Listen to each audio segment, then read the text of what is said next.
Il me manque un truc, moi. Il manque une page. Claudette. Claudette, t'as pas de. Bah, rapproche-toi là, t'as pas de. Bon, bah, je mets Claude, je te mets Thierry Bellon, Claudette.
Donc là, c'est.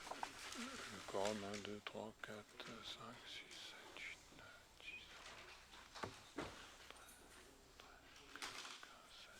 Oui, oui le quorum est atteint, donc la séance est ouverte. Alors, j'ai un secrétaire de séance, ce sera Marie-Christine Bougeot. Et j'ai un certain nombre de procurations. Alors, Benoît Baudry à Nathalie Santon-Ardouin. Amélie Ménard à Lucie Gauthier. Alain Dozias à Elisabeth Lenoir. Thierry Belmont à Claudette Turc. Patrice Bayou à moi-même.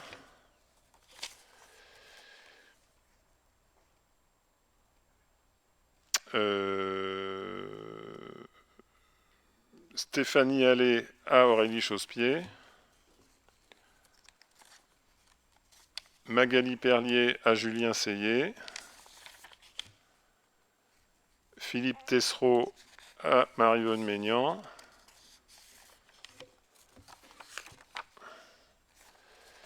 Nathalie Brard à Carole Montagne. Virginie Pierre à Frédéric Doisy.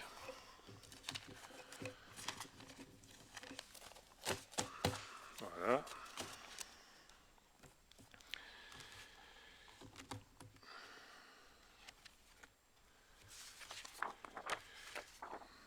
Alors, est-ce qu'il y a des observations sur le compte-rendu de la séance du 20 septembre?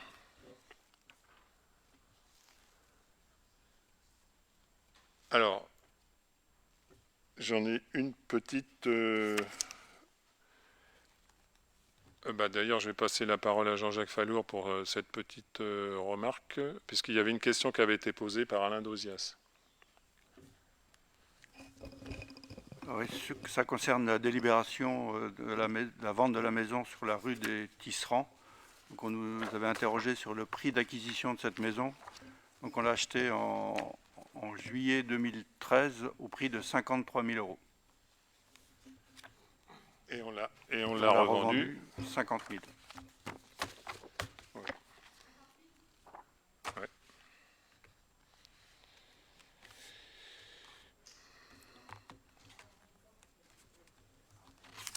C'est notre délibération du dernier conseil. J'ai signé une promesse de,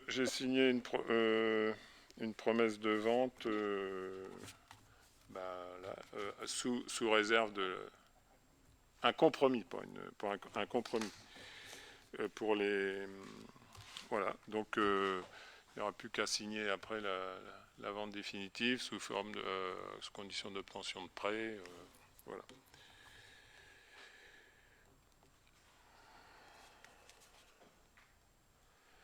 Bon je vais vous faire passer.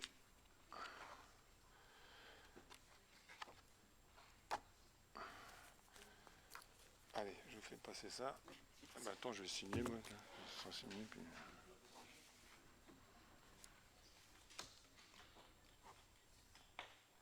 Alors, vous n'oubliez pas de signer pour ceux que vous représentez, parce qu'il y en a quand même pas mal.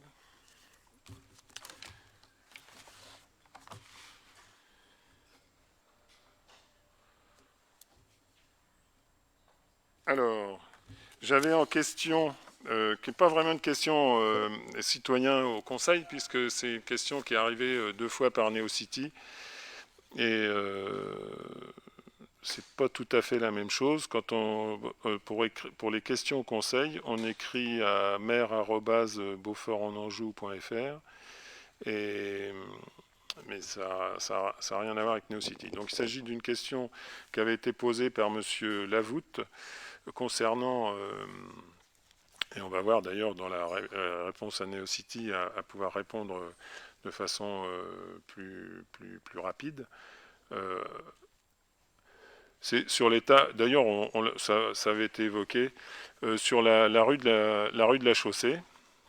La rue de la Chaussée, on a expliqué au moment où elle a sointé quand les travaux ont été faits, et le goudronnage et tout, que de toute façon, on ne referait pas la route avant, on va la laisser une année se tasser, puisque de toute façon, elle a été complètement défoncée par les tranchées, et il faut que ça se tasse un petit peu tout ça. En ce moment, on teste les plots ralentisseurs qui se transformeront en îlots de stationnement tracés au sol. Et sur la chaussée, parce qu'à cet endroit-là, sera de toute façon interdit de stationner sur le trottoir. De même qu'on remettra les stationnements, les îlots de la rue de la Gare sur la chaussée, en les espaçant de façon à ce que ça ne gêne pas le passage des poids lourds et des tracteurs et des autocars, mais en tout cas avec l'assurance que ça ralentisse quand même bien la vitesse. Voilà. Donc ça c'est bon. Alors maintenant, nous allons passer à l'ordre du jour.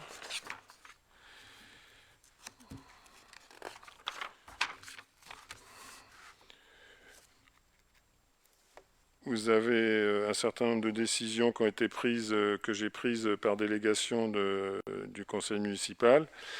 La vente d'une tondeuse autoportée Shibora CM314. Je parle sous le contrôle de Jean-Claude Douaneau. C'est 1800 TTC qu'on l'a vendu, c'est ça, hein? Demande de subvention au conseil départemental du Maine-et-Loire concernant la piste Pump Track. Donc, avec une demande de subvention aussi élevée que possible, hein, c'est ça, Julien?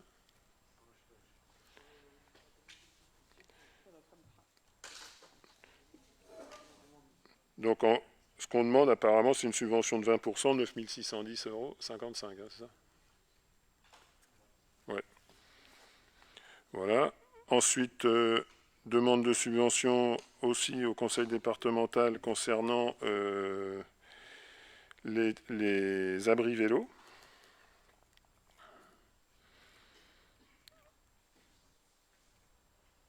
Bon,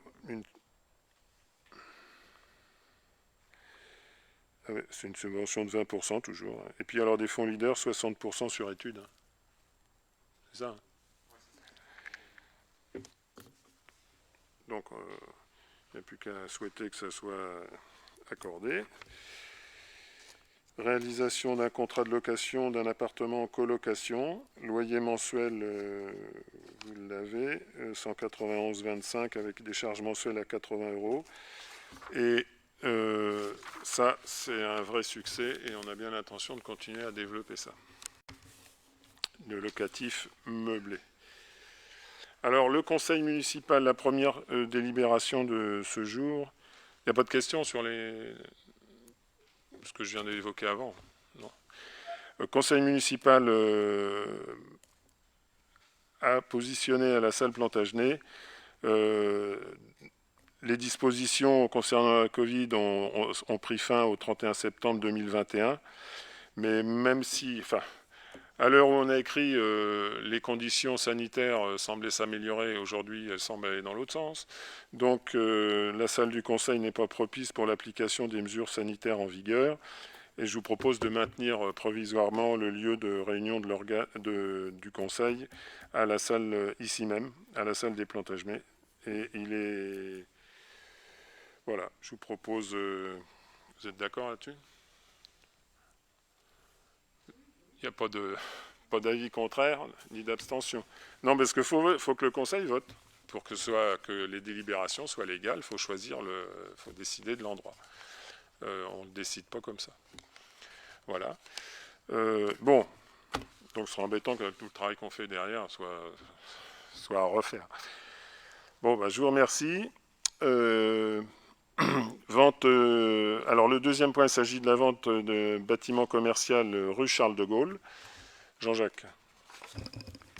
Donc, dans le plan local d'urbanisme en vigueur et plus particulièrement dans les orientations d'aménagement, les parcelles AV 90 et 100 rue Charles de Gaulle, où se situe le bâtiment commercial anciennement Tout Affaires, ont vocation à accueillir un projet de développement de l'habitat. C'est dans ce contexte que le promoteur Novalis s'est rapproché de la collectivité dans le but d'acquérir les parcelles susmentionnées. La parcelle contiguë AV 391 appartenant à un privé est également en cours d'acquisition par Novalis. Ces acquisitions simultanées permettront la mise en œuvre d'une seule et même opération d'une 60aine de logements en location à loyer modéré. 47 logements seront collectifs et 15 seront des logements individuels. Novalis se charge de la construction en vente en état futur d'achèvement, puis cède ce patrimoine immobilier au bailleur Podelia, qui aura la gestion locative de l'opération. Les deux organismes ont déjà travaillé ensemble sur ce projet pour un cahier des charges garantissant une qualité de construction, des constructions à la hauteur des exigences de la commune et de Podelia en faveur des futurs locataires. La desserte de cette opération est pensée en lien avec le projet structurant de Montbaume. Donc je vais m'arrêter là, il faut supprimer la fin de la phrase. Le comité consultatif qui a été créé pour Montbaume sera chargé suite à la réunion de lundi dernier, il a été évoqué des questions de circulation, la place du vélo.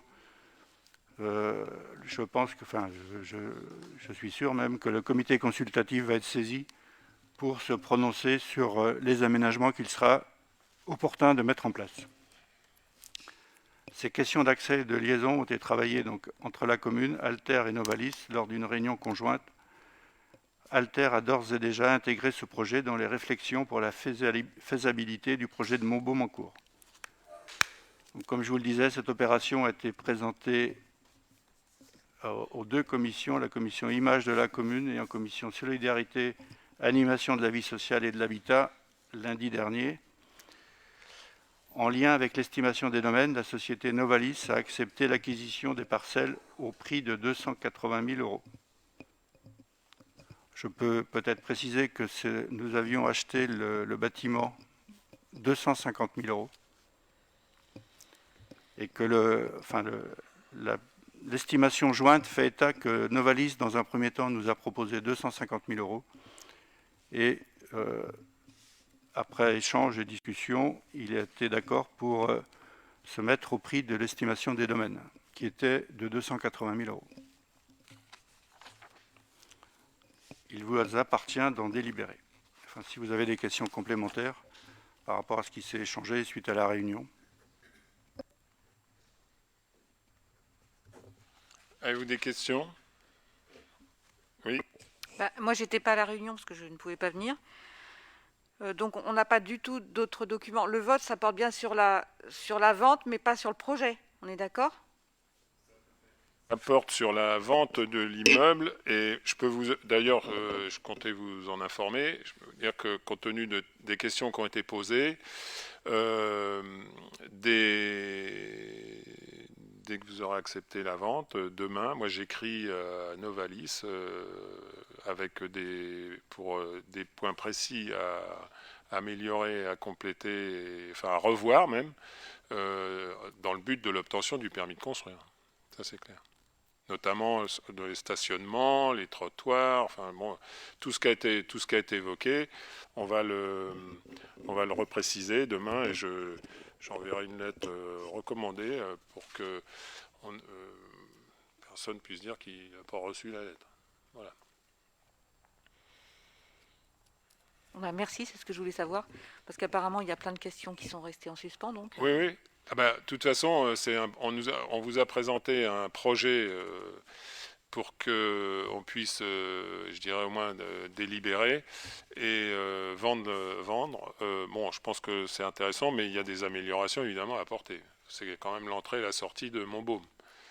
Et comme vous l'a précisé Jean-Jacques Fallour, le comité consultatif va pouvoir plancher, même bien avant qu'on connaisse le schéma global à l'intérieur de Montbaume, sur tous les problèmes de circulation annexes et connexes des flux sortants et entrants qui vont être générés par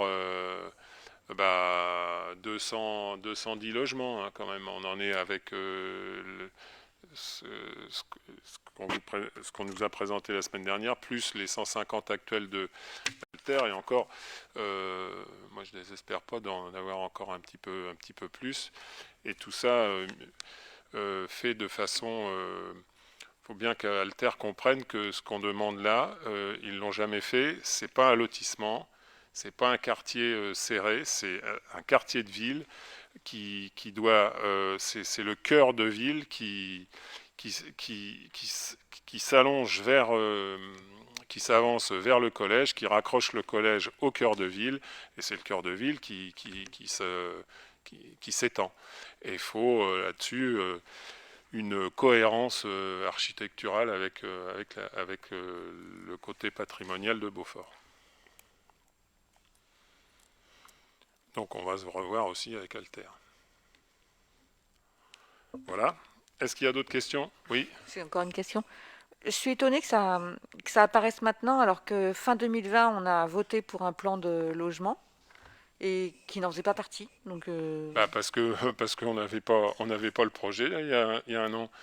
Il n'y a pas toujours, c'était pas tout à fait ça qui était prévu. Si je parle sous le contrôle de Jean-Jacques Fallour, ce qui était prévu, si vous avez bien suivi les dossiers, c'est que le quartier Montbaume, c'était l'ensemble, y compris la petite queue on vient de vendre à Novalis et Podelia, et Podelia, c'est Novalis est arrivé avec Podelia pour proposer un projet. On peut pas s'en plaindre hein, d'avoir 61 logements de plus. C'est ça, 61 hein 61 logements à loyer modéré. Quand ça vient, on est content. Pour compléter, donc ça faisait partie du projet. C'était des extensions, c'était des questions qu'on se posait d'agrandir Montbaume avec ce secteur-là. Et le dernier projet qui présentait comprenait ces logements-là. Mais là, il y a aussi, il faut savoir qu'on aurait versé ça pour l'euro symbolique dans l'opération. Et là, on a la possibilité de récupérer notre mise de départ sur l'acquisition, étant donné qu'on maîtrise le foncier. Ce que je voudrais rajouter aussi, c'est que de toute façon, enfin, si vous êtes d'accord sur cette vente-là, dans le compromis, il y aura une clause suspensive qui sera l'obtention du permis de construire.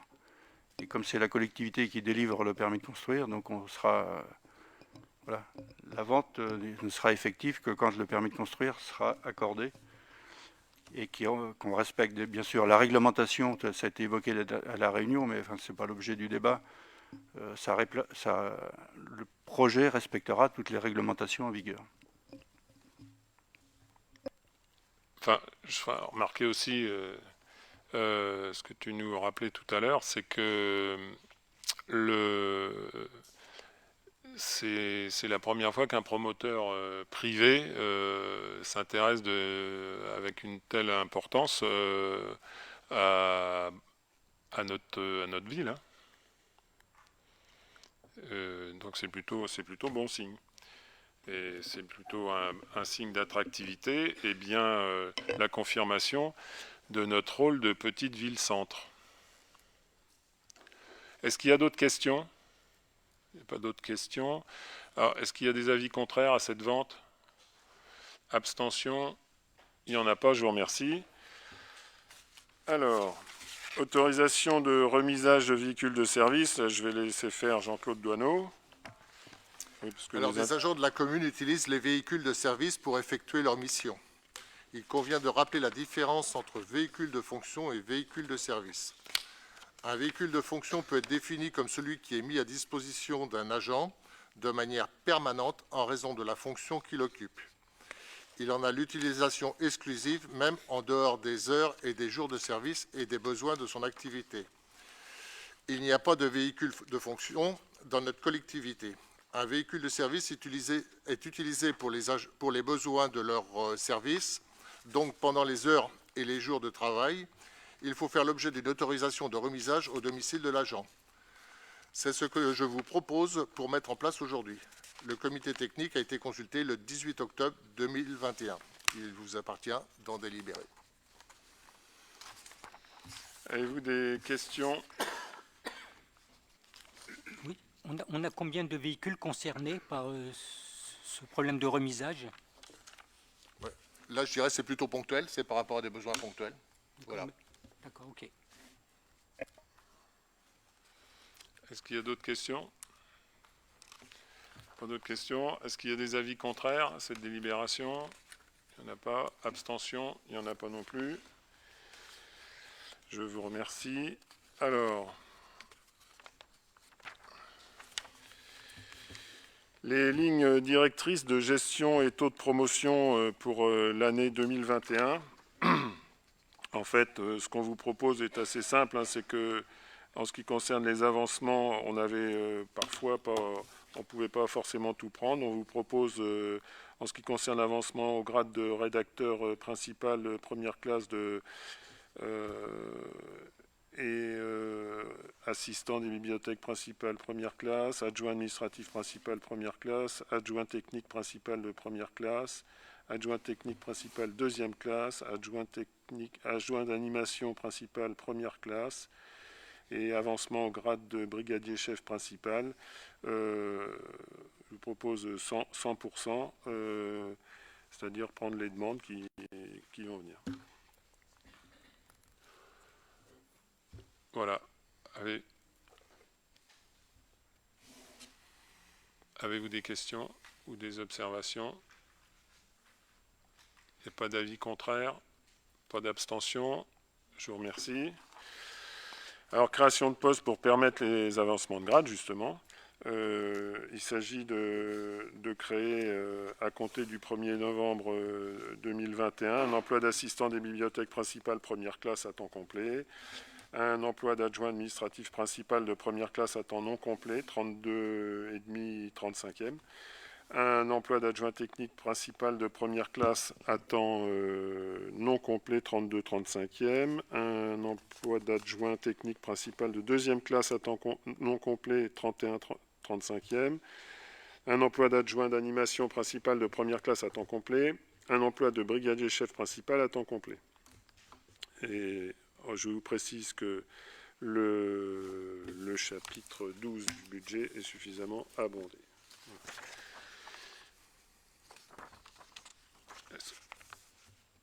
C'est la conséquence du 4, du point 4. Enfin, c'est ce qui permet de réaliser le point 4. Donc, je suppose, avez-vous des questions? Pas de questions. Donc, avis contraire, il n'y en a pas. Et abstention, il n'y en a pas. Je vous remercie. Alors, le RIFSEP, c'est juste le régime indemnitaire tenant compte des fonctions, des sujétions, de l'expertise et de l'engagement professionnel. Voilà. Donc, on décide de l'instituer à partir du 1er novembre 2021, selon les dispositions du présent règlement, pour les agents ne bénéficiant pas d'un logement pour nécessité absolue de service. C'est un dossier qui a été vu en comité technique et qui a été voté à l'unanimité, n'est-ce pas, Didier, qui fait partie aussi du comité technique. Avez-vous des questions sur ce sujet? Des questions techniques et administratives indispensables. Il n'y a pas d'avis contraire, pas d'abstention. Je vous remercie. Alors, le 7e point, il s'agit de un responsable et direction d'accueil d'un accueil de loisirs sur les temps extrascolaires et du mercredi, recrutement d'un contractuel pour faire face à un accroissement temporaire d'activité. C'est Didier Leger qui rapporte. L'agent diplômé qui assure la direction de l'accueil de loisirs sur les temps extrascolaires et du mercredi a pris une disponibilité. La présence d'un agent diplômé conditionne l'autorisation d'ouverture de la structure. Dans un premier temps, il a été possible de trouver une solution en interne, ce qui n'est plus le cas. Parallèlement, le nombre des inscriptions augmentant, la collectivité ne dispose plus d'un nombre suffisant de diplômés pouvant réglementairement assurer les fonctions de direction. Compte tenu des incertitudes liées à la poursuite ou pas de la disponibilité de l'agent, je vous propose de recourir à un agent contractuel. Il vous appartient d'en délibérer. Voilà. Est-ce qu'il y a des questions?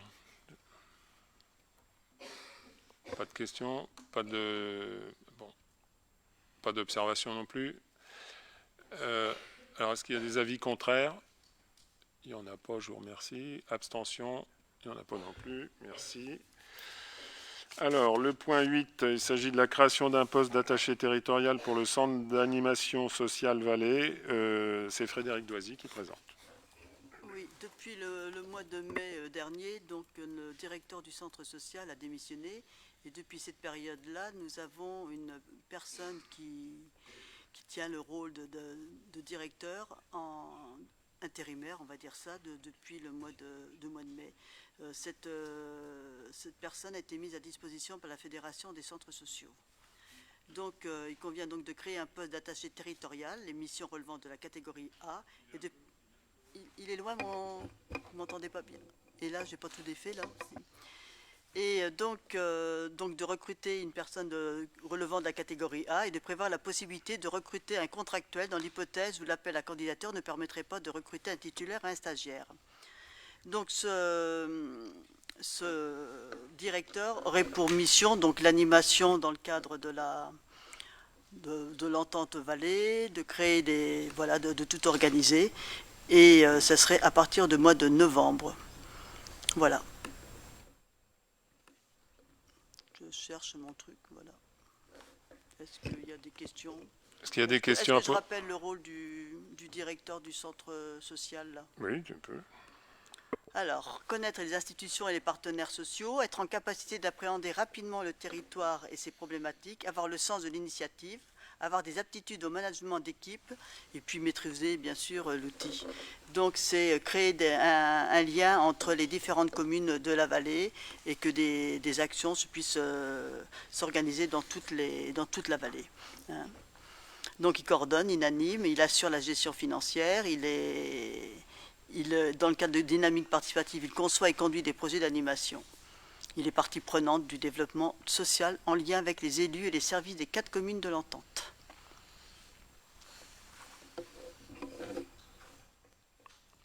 Avez-vous des questions ou des observations? Non? Est-ce qu'il y a des avis contraires? Abstention? Il n'y en a pas non plus, je vous remercie. Alors le 9e et dernier point du jour, il s'agit de l'approbation du rapport 2021 de la Commission locale d'évaluation des charges de transfert, communément appelée CLECT, et c'est Jean-Jacques Fallour qui y est très assidu, qui va nous expliquer de quoi il en retourne. Je vous rappelle que nous avons désigné à la demande de la communauté de communes Baugeois-Vallée 2 représentants du conseil municipal afin de siéger à la commission locale d'évaluation des charges de transfert, la fameuse CLECT. Cette commission, qui s'est réunie le 16 septembre dernier, a constaté qu'aucune charge nouvelle n'avait été transférée par les communes à Baugeois-Vallée, à l'exception de celle liée au transfert de 2 enseignants du MIST de Baugé-en-Anjou et Noyant-Village. Les enseignants du MIST, c'est la musique dans les écoles. Elle s'est également positionnée sur le montant des charges évaluées selon la méthode dérogatoire, révisable chaque année, qui concerne la compétence déchets et les communes de Baugé-en-Anjou, La Pellerille et Noyant-Village. Donc, ces travaux ont fait l'objet d'un rapport rédigé par le président de la CLEC qui vient de nous être transmis. Donc, ce document était dans les pièces jointes. Je vous propose de prendre connaissance de ce document et de l'approuver. À la suite de l'adoption de ce document par les conseils municipaux, le conseil communautaire se réunira le 4 novembre prochain pour approuver le montant des attributions de compensation versées par la communauté de communes à ses membres et simulées dans le rapport. L'adoption se fait à la majorité simple lorsque la méthode de droit commun est appliquée. Lorsque la méthode dérogatoire est mise en œuvre, une adoption à la majorité des 2/3 du conseil communautaire est requise, ainsi qu'une approbation à la majorité simple par les communes concernées, Baugé-en-Anjou, Beaufort-en-Anjou, La Pellerine et Noyant-Village. Donc vous avez le rapport de la CLECT. Je ne vais pas forcément rentrer dans le détail, il n'y a pas beaucoup d'évolution. Vous dire que ça représente pour Beaufort-en-Anjou une autorisation de compensation pour 2021 d'1 378 763 €. Sauf si vous avez des questions, si je peux y répondre. Merci Jean-Jacques. Alors avez-vous des questions à poser? Non? Pas de questions, pas d'observation non plus. Vous auriez pu dire que c'était pas assez. Bon. Donc, il n'y a pas d'avis contraire, pas d'abstention. C'est la même somme que l'année dernière? Jean-Jacques, oui, c'est la même somme que l'année dernière, ça n'a pas changé. Enfin, oui, je ne sais pas si l'année dernière, on avait l'indemnité piscine là, qui avait été transfert 2020, mais je pense que oui.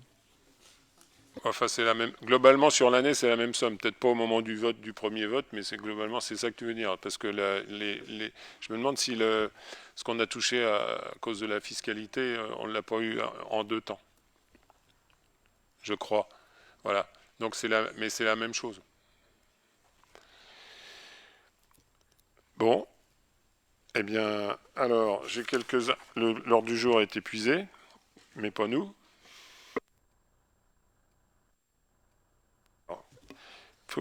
Le prochain conseil municipal, j'ai bien fait voter, là, ça a été voté. Oui. Prochain conseil municipal le lundi 15 novembre 2021, lundi 15 novembre.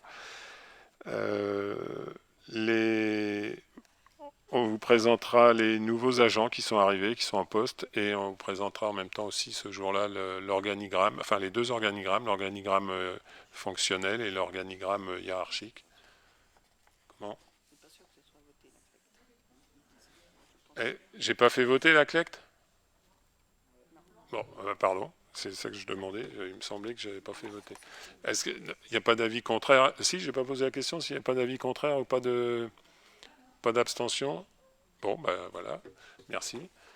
Il me semblait que j'avais posé la question et que j'ai vu la main se lever, mais bon, c'est pas grave. Le concert de la Sainte-Cécile se déroulera le dimanche 21 novembre à 16h, salle des Plantagenets, ici même, avec en première partie un piano-voix sur un registre jazz et chansons françaises assuré par une jeune chanteuse. Seconde partie, concert The Best Of, qui réunira une quarantaine de musiciens par l'Orchestre d'Harmonie de Beaufort-en-Vallée. Le spectacle de magie dans le cadre d'Halloween, ça c'est Bénédicte Penn qui pourra nous en dire un peu plus si elle le souhaite. Dans le cadre d'Halloween, dimanche 31 octobre à 16h dans les Halles, suivi d'un goûter. Et organisé par la commune, c'est ça, Bénédicte? Ouvert à tous, réservation conseillée. Voilà. Si vous avez des questions à poser, n'hésitez pas, Bénédicte vous répondra. Questions diverses. Stationnement et verbalisation. Depuis le 12 octobre, les véhicules mal stationnés sont verbalisés. Et j'aimerais rétablir une chose. C'est que pour l'instant, s'il n'y avait pas trop de PV, c'est juste parce que j'avais demandé aux policiers municipaux de laisser les gens s'habituer à une nouvelle façon d'être, à une nouvelle façon de se poser par rapport aux autres, notamment dans le stationnement, puisque on a réglementé et on peut le faire, on peut s'habituer spontanément. On a laissé le temps de s'habituer. Mais j'entendais dire que le policier municipal faisait rien. Non, c'est pas qu'il faisait rien, c'est qu'il avait la consigne de laisser les gens s'habituer. Et maintenant, il a la consigne de sanctionner si on est mal stationné, notamment sur les trottoirs, parce que quand on stationne sur un trottoir, on envoie juste les gens qui sont à pied ou en poussette ou en fauteuil roulant sur la chaussée. Ça, c'est pas trop concevable. Et au pire, quand il n'y a rien de tracé dans une rue, on peut toujours stationner sur la chaussée à partir du moment où c'est pas marqué que c'est interdit de stationner. Et encore une fois, pas à cheval sur le trottoir, mais sur la chaussée. Et ça fait ralentir les voitures. Voilà. Alors pour la carte de résident zone bleue, moi je suis tout à fait favorable à la distribution d'une carte résident zone bleue. Elle se fera la première quinzaine de novembre. Les habitants, propriétaires ou locataires demeurant dans le périmètre de stationnement de la zone bleue pourront bénéficier d'une carte de résident. Et il y aura en fait deux numéros, une carte pour deux numéros. C'est-à-dire que si un foyer a deux voitures, il n'y en a qu'une qui pourra être en zone bleue avec la carte, pas les deux, quoi. Oui, non. Non, une carte pour deux voitures, parce que dans un foyer, il peut y avoir 2, 3, 4 voitures.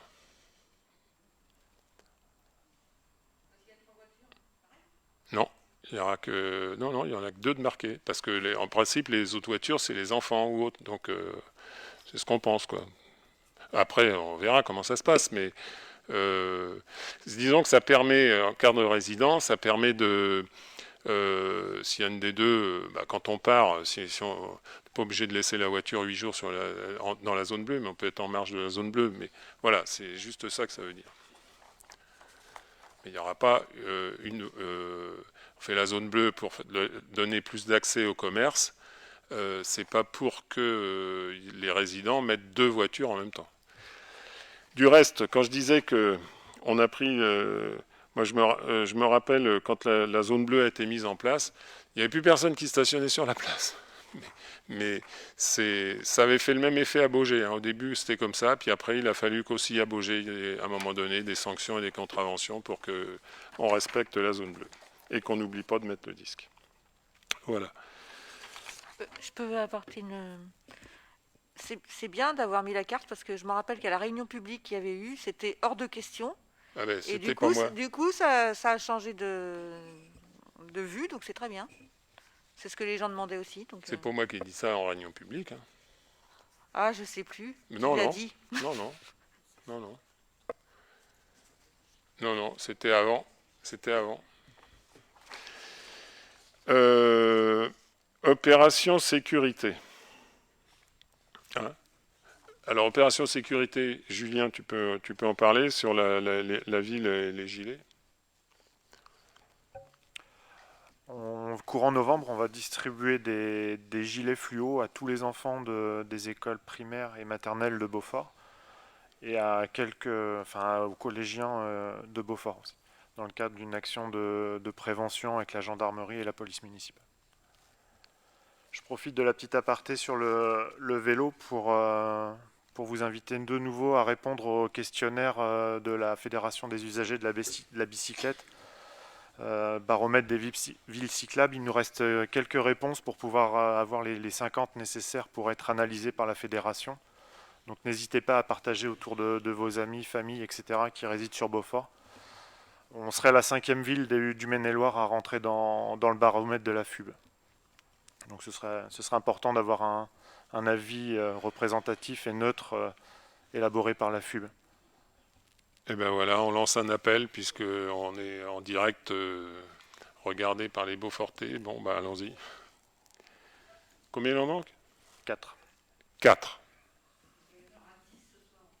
Très bien. Très bien. Bon, le CMJ dans les écoles, les élections sont déroulées mardi dernier, 19 octobre, et les lauréats sont en ligne sur le site internet de la ville. Thierry Belmont, vous prie de l'excuser, il ne pouvait pas être là ce soir. Voilà, donc on a fait le tour, je fais le tour avec lui pour la proclamation des résultats. C'est toujours très sympa d'ailleurs de voir les enfants qui sont et puis c'est très intéressant de les voir justement vouloir participer à la vie municipale. C'est Philippe. Oui, justement, pour l'opération sécurité, ce serait aussi bien de dire que dans le cadre du CMJ, il avait été demandé par les enfants de pouvoir bénéficier des gilets. Hein, parce qu'on avait fait une enquête justement sur la sécurité où ça posait beaucoup de problèmes. C'était juste le rappeler et puis les associer aussi à un certain nombre de réflexions dans lesquelles ils étaient. Ouais. Toujours dans la sécurité, petite parenthèse, je rappelle, effectivement, c'est obligatoire. Je ne sais pas qui a eu l'idée de mettre ça comme ça, mais le port du casque jusqu'à 12 ans. Mais franchement, on peut demander aux enfants de le porter le plus longtemps possible, jusqu'à même au stade adulte, parce que finalement, en vélo, quand on regarde les cyclistes professionnels, ils ont tous un casque aujourd'hui. Donc il fut un temps, ils n'en avaient pas, mais là, aujourd'hui, avant, ils avaient une casquette. Bon, maintenant ils sont passés au casque. Ouais. Le recensement de la population, la ville recrute 19 agents recenseurs pour janvier 2022. Et Julien, la page Facebook a franchi la barre. Elle a franchi la barre des 2000 abonnés. C'est ça. Et on a été aussi sur Instagram, on est la deuxième ville, la 22e petite ville nationale la plus active sur Instagram. Ah oui, très bien. Et Claudette, il y a des animations famille au musée et jeudi des vacances scolaires. Oui, la semaine prochaine. Vas-y, tu peux le dire si tu... ce jeudi-là et puis l'autre jeudi. Jeudi-là, oui, et le jeudi prochain, il y a des animations en famille, mais c'est vrai que la première semaine, c'était quasiment complet. C'est très prisé, ces animations en famille. J'en profite pour vous dire aussi que le musée a fait en 2021 une très très bonne saison, meilleure qu'en 2019 avant le Covid.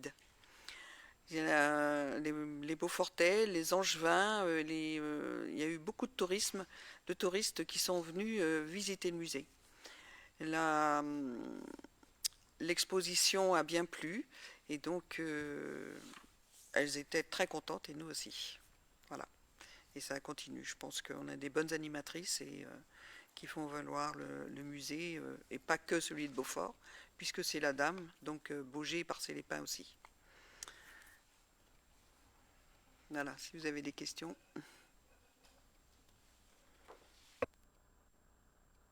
S'il n'y a pas de questions, vas-y, Madame Santon-Ardouin. Puisqu'on a le temps aujourd'hui, c'est bien.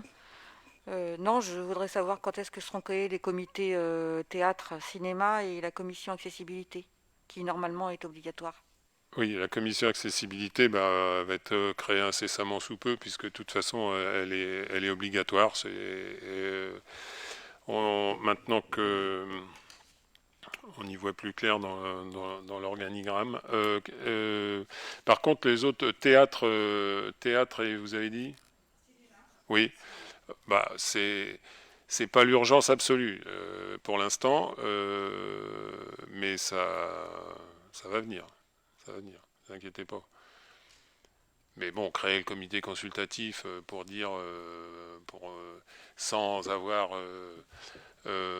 programmé pour l'instant quelque chose, c'est pas utile. Je vois par exemple, je vous ai dit que le comité consultatif Montbaume qu'on a créé, il va pouvoir se réunir, pas pour parler de Montbaume, puisqu'il n'y a rien à débattre encore actuellement, mais surtout de comment on va gérer les flux entrants et sortants, quoi. Ça, c'est important. Mais ça va venir. Ne vous inquiétez pas, ça va venir. Il y en aura. Bien. Est-ce que vous avez d'autres questions? Bon, bah écoutez, je vous remercie de votre présence et puis d'avoir représenté vos collègues absents. Et puis je vous souhaite une bonne fin de soirée et vous dis au 15 novembre, ici même.